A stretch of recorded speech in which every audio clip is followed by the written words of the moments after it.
Good morning, good afternoon, or good evening. Whatever time it is when you hear this message, I pray that you're poised to receive, accept, and respond to words of wisdom. Social media has revealed maybe a trend in our thinking as a people, as Black people, particularly African Americans. I can't say that I have really observed this heavy enough in other branches of the family tree to say whether or not it's a trend. I don't know if Afro-Cubans or Afro-Latinos in general think this way, or if the brothers and the sisters in the Caribbean or in Brazil particularly think this way, or on the continent. I don't know, but I do know that I see it as a recurring theme amongst my people.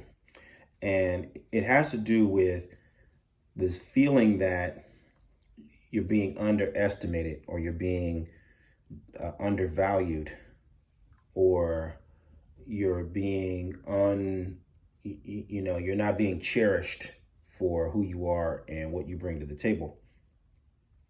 And the men speak about it one way and the women speak about it in another way, but the underlying idea is pretty consistent, is that people feel like somehow they're being either completely overlooked or just undervalued by the people that they really want to be valued by. Now, the part that is usually not stated is that I want you to recognize me.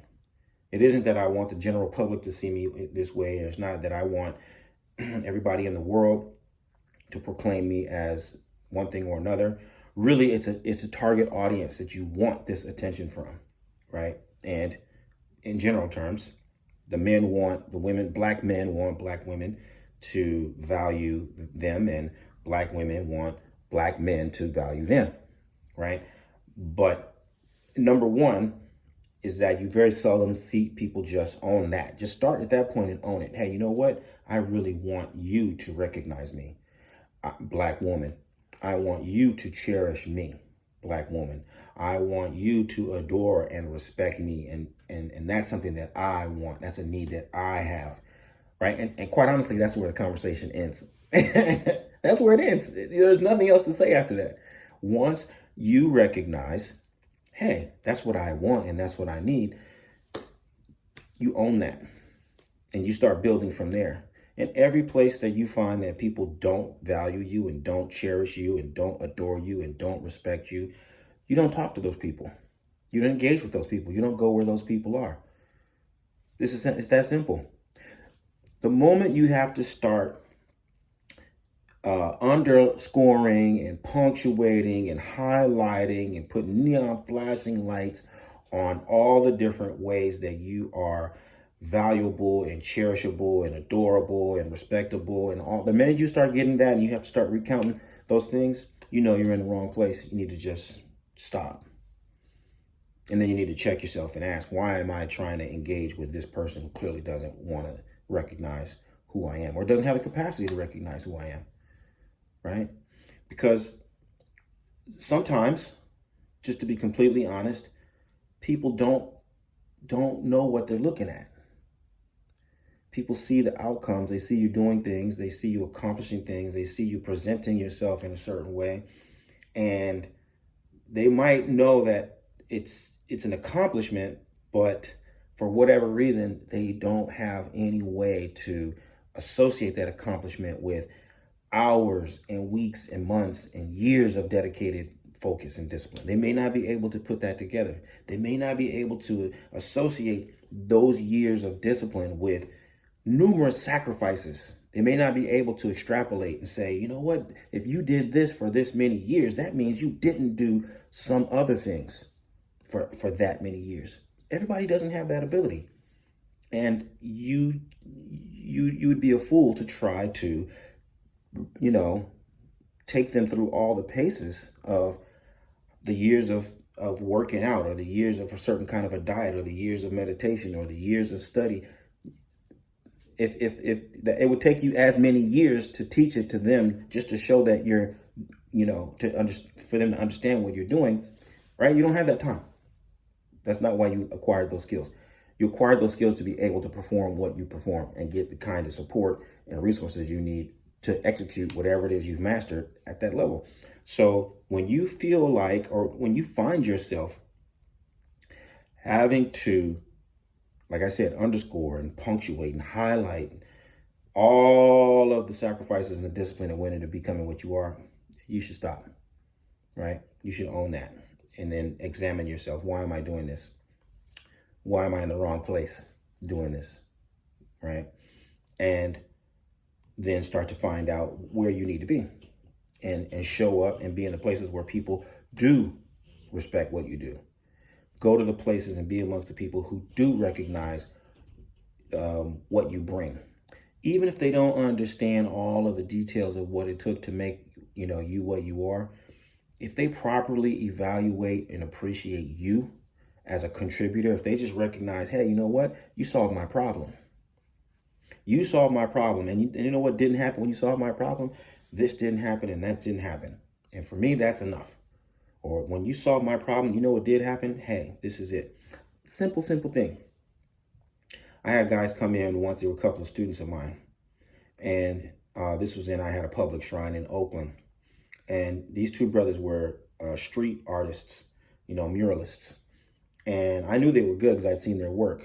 And I appreciated the work and I respected, the craftsmanship, because they had, over the time that we were together, it's probably like a couple of years that they were with me, they had given me a number of paintings. And I still have them, and they hang prominently in my house today. They're beautiful. The work is really magnificent. So I knew that they did good work. I didn't realize the caliber of their professionalism and craftsmanship until I said I needed a mural in the shrine, and they said, yeah, we'll do it. Just teach us everything about what we're painting. But that's all we want to know. We want to, every audition that we go through, we want the full breakdown. Okay, no problem. So we did it. And they put this mural up, I think, in about 2 days. And when they got about halfway through, I realized, wow, if these guys were flakes and they disappeared, halfway through this, and it took them another month, this would really be a problem for me, because there's no way I could finish this. There's no way I could get somebody else to come in and finish this. I would just be screwed, And so I appreciated that they had total professionalism and discipline and follow through. They got it up, they got it done. They didn't make a mess, and it was like a seamless operation. I think it was done in like 3, maybe 4 days max. But that's it's an idea. It's an example, I should say, of what I mean. People may not know. I didn't know what was going into it. But once they started getting it done, I could truly appreciate what it meant for them to be artists. The same is true for you in your profession, in your relationships, in your community. And you gotta pick and choose, and you gotta be discerning about being with people who are going to recognize who you are and what you bring to the table. They gotta recognize the value of what you do, even if they don't know the details of how you do it. And the moment you're having to keep going back over and over who you are and what you do, you're in the wrong place. You're in the wrong place. Either the folks you're with don't have the capacity to get it, or they don't have the will to get it. They don't want to get it. They want to see you in a certain light. They want to regard you in a certain way, and they're committed to that. And there's nothing you can do to make them see you differently.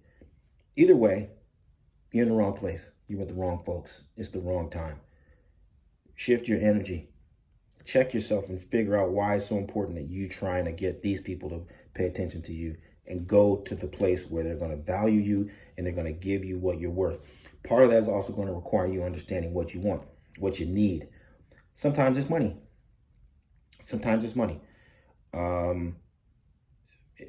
In my own career, for example, I could say there was once upon a time on social media, for example, where in the very beginning, I was totally open and I talked to anybody. right? And some of the people maybe listening to these videos, you may have called me on the phone, 12, 13 years ago, and we may have spoken by phone, and I would talk to people just freely, right? And at that time, I would sometimes set appointments for people, and they would just say, yeah, okay, I'm going to call you on Tuesday at 4 o'clock. Tuesday at 4 o'clock comes and goes. They never call. And so if I set 10 appointments, I might have 5 no-shows. And I realized, oh, well, they don't value what I'm doing. They don't, and I had to go through the whole paces like, hey, these folks don't understand that, like, for what I'm offering and, the kind of training I've gone through, just to sit with a counselor. I was in the Bay Area. Hey, to sit with a counselor at that time, that's like a $250, $300 an hour just to talk to somebody, right? I'm a trained professional in that regard, and here I'm setting this appointment to do that with you in conjunction with my work as an Ifa priest, and you didn't show up. Wow. And so I go through that, and I'm thinking that, hey, these folks are undervaluing me, and then I had to say, but yeah, they had no risk. They had no investment. There's no reason for them to really think that what you're doing is valuable, because they just talked to you for free for an hour. And now you're going to ask them to pay you to talk for an hour? Why? So say, hey, I'm going to stop just talking to people randomly, number one. And number two, if you want to have an appointment for a consultation, you pay me first. If it's that important to you, if it's that valuable to you, then you'll pay me first. Because I'm going to tell you, to me, it's valuable. That hour of my time is valuable to me. And up front, you're going to acknowledge what it's worth to me. Pay me before we have an appointment. Once I did that, I got 0 no-shows. Sometimes I have to reschedule, but 0, right? Because that's me recognizing what I need in order to make sure that the basic requirements are met. So you need to set some basic requirements for people being able to demonstrate that they appreciate it. It may not be money. It may be acknowledgement. It may be, there are a variety of different ways. That's for you to determine within yourself. At the very least, if someone values me and what I do, they need to do this. I need them to talk to me a certain way. I need them to tell other people. I need them to, do something. And you will know what it is that makes it worth your while. And then once you get that, then I guarantee you, you're going to be a lot less resentful, and you're going to spend a lot less time complaining, and you're going to spend a lot less time worried about if people value you a certain way and what you're doing wrong or what's wrong with them. All that dynamic is cut out dramatically once you set the parameters for what you do, what it's worth, and making sure that people are giving you what you need from the giddy up. It's not negotiable, right? And then that way you're getting what you want, and they're more likely to understand what you're worth and how to approach engaging with you. Those are the rules of engagement, basically. So that's the lesson for today, and it's essential for everyone, because you should know what your worth and your value and all that regard. But it's especially important for the leaders. I'm saying this for the leaders. The leaders are obliged to do this calculus and understand how to be properly valued and appreciated in your capacity and role as a leader.